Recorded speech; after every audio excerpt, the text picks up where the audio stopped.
Hi, good morning. ഞാൻ നിങ്ങളുടെ സ്വന്തം class teacher Sajan sir. KITE വിക്ടേഴ്സിലെ ക്ലാസ്സുകളൊക്കെ നിങ്ങൾ കാണാൻ തുടങ്ങി. വളരെ ആകാംക്ഷയോടെയാണ് നിങ്ങൾ ആദ്യത്തെ ക്ലാസ്സുകളൊക്കെ കൈകാര്യം ചെയ്യുന്നത് എന്നെനിക്കറിയാം. എങ്കിലും ചില സംശയങ്ങൾ നിങ്ങൾക്കുള്ളതായിട്ട് എനിക്ക് മനസ്സിലായി.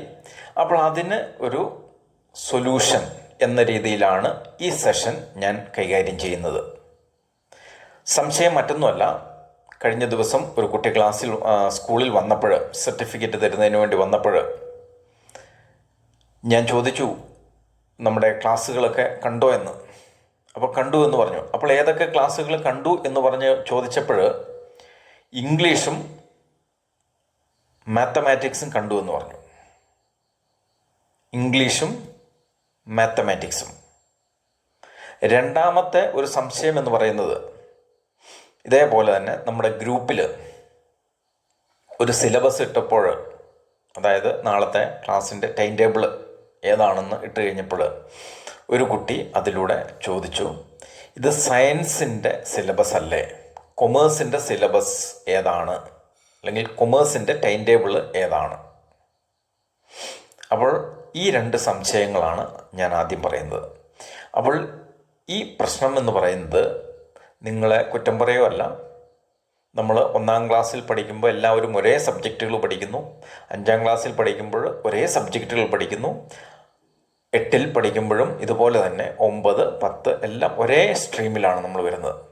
അപ്പോൾ +1ലേക്ക് വരുമ്പോൾ നമ്മൾ കുറേ പേര് സയൻസ് എടുക്കുന്നു, കുറേ പേര് കൊമേഴ്സ് എടുക്കുന്നു, കുറച്ച് ആൾക്കാർ ഹ്യൂമാനിറ്റീസ് എടുക്കുന്നു. അപ്പോൾ ഈ സയൻസിൽ തന്നെ പലതരത്തിലുള്ള സയൻസ് ഉണ്ട്. അതായത് സബ്ജക്റ്റുകൾ വ്യത്യാസമുള്ള സയൻസ് ഉണ്ട്. Biology science, home science, computer science, അങ്ങനെ സയൻസ് തന്നെ ഡിഫറൻ്റ് ഉണ്ട്. അതുപോലെ തന്നെ കൊമേഴ്സിലും സബ്ജക്റ്റുകൾ വ്യത്യാസമുണ്ട്, ഹ്യൂമാനിറ്റീസും അങ്ങനെ തന്നെ. അപ്പോൾ പലരും പല കോഴ്സുകളാണ് എടുക്കുന്നത്. അപ്പോൾ അതുകൊണ്ട് തന്നെ അവരേതൊക്കെ സബ്ജക്റ്റുകളാണ് പഠിക്കേണ്ടത് എന്നത് കൃത്യമായിട്ടും അവർ അറിഞ്ഞിരിക്കണം. അപ്പോൾ ഇവിടെ നമ്മൾ കൊമേഴ്സ് ആണ് പഠിക്കുന്നത് എന്നുള്ളത് നമുക്കറിയാം. അപ്പോൾ ഈ കൊമേഴ്സിലെ നമ്മളുടെ പ്രധാനപ്പെട്ട 6 സബ്ജക്ട്സ്: 1 ഇംഗ്ലീഷ്, 2 മലയാളം അല്ലെങ്കിൽ Hindi, 3 accountancy with computerised accounting and 4 business studies and 5 economics and 6 computer applications. അപ്പോൾ നിങ്ങളുടെ പ്രധാനപ്പെട്ട 6 സബ്ജക്ട്സ് എന്ന് പറയുന്നത്, അതായത് ഈ 2 വർഷം നിങ്ങൾക്ക് പഠിക്കേണ്ടത് ഈ 6 സബ്ജക്ട്സാണ്. English, second language, accountancy with computerised accounting, business studies, economics and computer applications. അതുപോലെ തന്നെ അപ്പോൾ നിങ്ങൾ മാത്തമാറ്റിക്സ് ക്ലാസ് അറ്റൻഡ് ചെയ്യേണ്ട കാര്യമുണ്ടോ? അറ്റൻഡ് ചെയ്തെന്ന് ഓർത്തുകൊണ്ട് തെറ്റൊന്നും ആണെന്ന് ഞാൻ പറയുന്നില്ല. പക്ഷേ നിങ്ങൾ മാത്തമാറ്റിക്സിൻ്റെ ക്ലാസ് അറ്റൻഡ് ചെയ്യേണ്ട, അത് സയൻസുകാർക്ക് വേണ്ടിയുള്ളതാണ്. പിന്നെ രണ്ടാമത് പറഞ്ഞ ഒരു സംശയവും, അതായത് ഇംഗ്ലീഷും മാത്തമാറ്റിക്സും അത് സയൻസിൻ്റെ ടൈം ടേബിൾ അല്ലേ എന്ന് ചോദിച്ചത്. ഒരു കാര്യം ശ്രദ്ധിക്കുക, ഇംഗ്ലീഷ്, മലയാളം ഓർ ഹിന്ദി, ഈ 3 സബ്ജക്ട്സ് അല്ലെങ്കിൽ ഫസ്റ്റ് ലാംഗ്വേജ്, സെക്കൻഡ് ലാംഗ്വേജ്, എല്ലാ കോഴ്സിനും എല്ലാ കോമ്പിനേഷനും സെയിം സിലബസ് തന്നെയാണ്, അല്ലെങ്കിൽ സെയിം ക്വസ്റ്റ്യൻസ് തന്നെയാണ്. അപ്പോൾ സയൻസുകാർ പഠിക്കുന്ന ഇംഗ്ലീഷ് തന്നെയാണ് കൊമേഴ്സുകാർ പഠിക്കുന്നത്, അത് തന്നെയാണ് ഹ്യൂമാനിറ്റീസുകാരും പഠിക്കുന്നത്. അപ്പോൾ സെയിം ക്വസ്റ്റ്യൻ തന്നെയാണ് എല്ലാവരും പരീക്ഷയ്ക്ക് അറ്റൻഡ് ചെയ്യുന്നത്. അപ്പോൾ സെയിം ക്ലാസ് തന്നെയാണ് എല്ലാവരും അറ്റൻഡ് ചെയ്യേണ്ടത്. അതേസമയത്ത് അക്കൗണ്ടൻസിയോ ബിസിനസ് സ്റ്റഡീസോ അത് സെപ്പറേറ്റ് കൊമേഴ്സുകാർ മാത്രം അറ്റൻഡ് ചെയ്താൽ മതി. കെമിസ്ട്രി, ഫിസിക്സ് അത് സയൻസുകാർ അറ്റൻഡ് ചെയ്യുക. ഇനി മാത്തമാറ്റിക്സ് ഉണ്ട്, അത് കൊമേഴ്സിനുമുണ്ട് സയൻസിനുമുണ്ട്. അപ്പോൾ ഈ കൊമേഴ്സിനുള്ള മാത്തമാറ്റിക്സ് ഒരു സിലബസാണ്, അല്ലെങ്കിൽ ക്വസ്റ്റ്യൻ പേപ്പർ വേറെ ആയിരിക്കും. സയൻസിനുള്ള മാത്തമാറ്റിക്സും വേറെ ആയിരിക്കും. അതുപോലെ കമ്പ്യൂട്ടർ ആപ്ലിക്കേഷൻ ഉണ്ട്, സയൻസിനുണ്ട് കൊമേഴ്സിനുണ്ട് ഹ്യൂമാനിറ്റീസിനുണ്ട്. അപ്പോൾ ഇതിൻ്റെ രണ്ടിൻ്റെയും സിലബസ് വ്യത്യസ്തമാണ്. അല്ലെങ്കിൽ ക്വസ്റ്റ്യൻസ് വ്യത്യസ്തമാണ്. എക്കണോമിക്സ് ഉണ്ട്, കൊമേഴ്സിനുണ്ട്, ഹ്യൂമാനിറ്റീസിനുണ്ട്. പക്ഷേ സെയിം സിലബസ് ആണ്, ഒരേ ക്വസ്റ്റ്യൻസ് തന്നെയാണ്, ഒരേ ദിവസമാണ് പരീക്ഷ, ഒരേ ടൈമിലാണ് പരീക്ഷ. അപ്പോൾ ആ രണ്ട് സംശയങ്ങളും നിങ്ങൾക്ക് മാറിക്കിട്ടി എന്ന് ഞാൻ പ്രതീക്ഷിക്കുന്നു.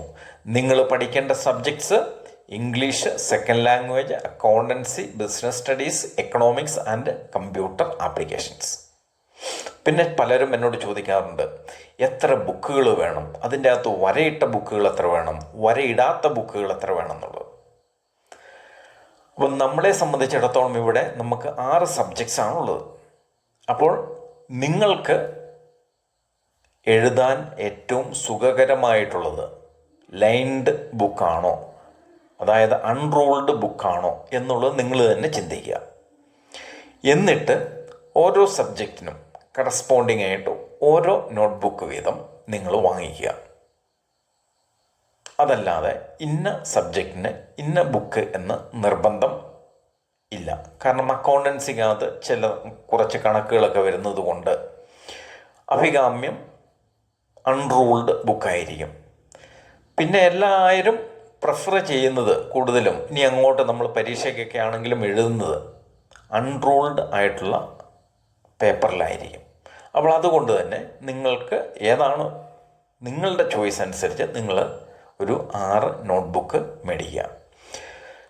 പിന്നെ നിങ്ങളാരും ഇതുവരെ ചോദിക്കാത്ത ഒരു കാര്യമാണ് എങ്കിൽ നിങ്ങൾക്ക് ഈ ഒരു സംശയം നിങ്ങളുടെ ഉള്ളിലുണ്ട് എന്നെനിക്കറിയാം. എത്ര മാർക്ക് കിട്ടിയാലാണ് ഇവിടെ +2 ജയിക്കുക എന്നുള്ളത്, അല്ലേ? +1 നിന്ന് ജയിച്ച് +2ലേക്ക് പോവുകയാണോ, അല്ലെങ്കിൽ അതുപോലെ തന്നെ +2ൽ നിന്ന് ജയിക്കാൻ എത്ര മാർക്ക് വേണം? കാരണം നിങ്ങൾ അങ്ങനെ ചിന്തിക്കണം, എങ്കിലേ നിങ്ങൾക്ക് മുമ്പോട്ട് ജയിക്കാനായിട്ട് സാധിക്കുകയുള്ളൂ. കാരണം 5ാം ക്ലാസ് പാസ്സാകുന്ന ആൾ 6ലേക്ക് വരുന്നു, 6 7ലേക്ക്, 7ൽ നിന്ന് പാസ്സായാൽ 8ലേക്ക് വരുന്നു, 8ൽ നിന്ന് പാസ്സായാൽ 9ലേക്ക് വരുന്നു, 9ൽ നിന്ന് പാസ്സായാൽ 10ാം ക്ലാസ്, 10ൽ നിന്ന് പാസ്സായാൽ SSLC അല്ലെങ്കിൽ 10ാം ക്ലാസ് പാസ്സായി എന്ന് നമ്മൾ പറയുന്നു, വീണ്ടും 11ലേക്ക് ചേരുന്നു. അപ്പോൾ ഓട്ടോമാറ്റിക്കായിട്ടും 11 പാസ്സായാലല്ലേ 12 പാസ്സാകാൻ പറ്റുള്ളൂ. ഇവിടെയാണ് രസകരമായ ഒരു സംഭവം. 11 നല്ല മാർക്കോടുകൂടി പാസ്സായാൽ നമ്മൾ +2 പാസ്സായി. അതാണ് ഇവിടെ നമ്മൾ അറിയാൻ പോകുന്നത്. അപ്പോൾ ഇവിടെ നമ്മളെ സംബന്ധിച്ചിടത്തോളം 2 തരത്തിലുള്ള സബ്ജക്ട്സ് ആണുള്ളത്. പ്രാക്ടിക്കലുള്ള സബ്ജക്ട്സും പ്രാക്ടിക്കൽ ഇല്ലാത്ത സബ്ജക്ട്സും. അപ്പം നിങ്ങൾക്ക് പ്രാക്ടിക്കൽ ഇല്ലാത്ത സബ്ജക്ട്സ് ആണ് ഇംഗ്ലീഷ്, ഹിന്ദി അല്ലെങ്കിൽ മലയാളം, ബിസിനസ് സ്റ്റഡീസ്, എക്കണോമിക്സ്. ഇങ്ങനെ 4 സബ്ജക്റ്റുകൾക്ക് പ്രാക്ടിക്കൽ ഇല്ല. അപ്പോൾ ഇതിൻ്റെ തിയറി പരീക്ഷ ഫസ്റ്റ് ഇയറിൽ 80 മാർക്ക് വീതമായിരിക്കും, സെക്കൻഡ് ഇയറിലും 80 മാർക്ക് വീതമായിരിക്കും. അപ്പോൾ ഫസ്റ്റ് ഇയറിൽ 20 മാർക്ക് കണ്ടിന്യൂസ് ഇവാലുവേഷൻ അല്ലെങ്കിൽ ഇൻറ്റേർണൽ മാർക്ക്, സെക്കൻഡ് ഇയറിലും 20 മാർക്ക് കണ്ടിന്യൂസ് ഇവാലുവേഷൻ അല്ലെങ്കിൽ ഇൻറ്റേർണൽ മാർക്ക്. അപ്പോൾ അങ്ങനെ 200 മാർക്കാണ് നിങ്ങൾക്ക് ടോട്ടൽ ഒരു സബ്ജക്റ്റിന് കിട്ടുന്നത് പ്രാക്ടിക്കൽ ഇല്ലാത്ത വിഷയങ്ങൾക്ക്. അപ്പോൾ നമ്മൾക്ക് ജയിക്കാനായിട്ട് 160ൽ 48 മാർക്ക്, അതായത് തിയറി പരീക്ഷ 160ൽ 48 മാർക്ക് മേടിച്ചാൽ നമ്മൾ ആ സബ്ജക്റ്റിന് ജയിച്ചു എന്ന് പറയാം. അപ്പോൾ ഇവിടെ ഫസ്റ്റ് ഇയറിൽ നിങ്ങൾ എഴുതുന്നത് 80 മാർക്കിലാണ്. അപ്പോൾ 80 മാർക്കിൽ 48 അതിന് മുകളിലേക്കോ മാർക്ക് നിങ്ങൾ സ്കോർ ചെയ്താൽ നിങ്ങൾക്ക് പറയാൻ സാധിക്കും ആ സബ്ജക്റ്റിന് നിങ്ങൾ +2ൽ പാസ്സായി എന്ന്. കാരണം സെക്കൻഡ് ഇയറിൽ 80ൽ നിങ്ങൾ 0 മാർക്കാണ് കിട്ടിയിരിക്കുന്നതെന്ന് വരികിലും 48 അല്ലെങ്കിൽ അതിന് മുകളിലേക്കോ മാർക്കാണ് നിങ്ങൾക്ക് ഫസ്റ്റ് ഇയറിൽ കിട്ടിയത് എന്ന് വരികിൽ നിങ്ങൾ സെക്കൻഡ് ഇയറിൽ ജസ്റ്റ് അറ്റൻഡ് ചെയ്താൽ മാത്രം മതി, നിങ്ങൾ ജയിച്ചിരിക്കുന്നു ആ സബ്ജക്റ്റിന്. അപ്പോൾ ഇംഗ്ലീഷ് അങ്ങനെ, ഹിന്ദി അങ്ങനെ, ബിസിനസ് സ്റ്റഡീസ് അങ്ങനെ, എക്കണോമിക്സ് അങ്ങനെ. അപ്പം ഫസ്റ്റ് ഇയറിൽ തന്നെ ഇപ്പോൾ സെക്കൻഡ് ഇയറിൽ ഇരിക്കുന്ന പലരും +2 ജയിച്ചവരാണ്. അക്കാര്യം നിങ്ങൾ ശ്രദ്ധിക്കുക. ഇപ്പോൾ നിങ്ങളുടെ ചേട്ടന്മാരായിട്ടും ചേച്ചിമാരായിട്ടും ഒക്കെ +2 ഉള്ള ഭൂരിപക്ഷം കുട്ടികളും അവർ +2 ജയിച്ചവരാണ്. അവർക്കിനി +2 പരീക്ഷയൊന്ന് അറ്റൻഡ് ചെയ്താൽ മാത്രം മതി. അപ്പോൾ അത് ആണ് ഇവിടുത്തെ ഒരു അഡ്വാൻറ്റേജ് എന്ന് പറയുന്നത്, +1 +2 അഡ്വാൻറ്റേജ് എന്ന് പറയുന്നത്.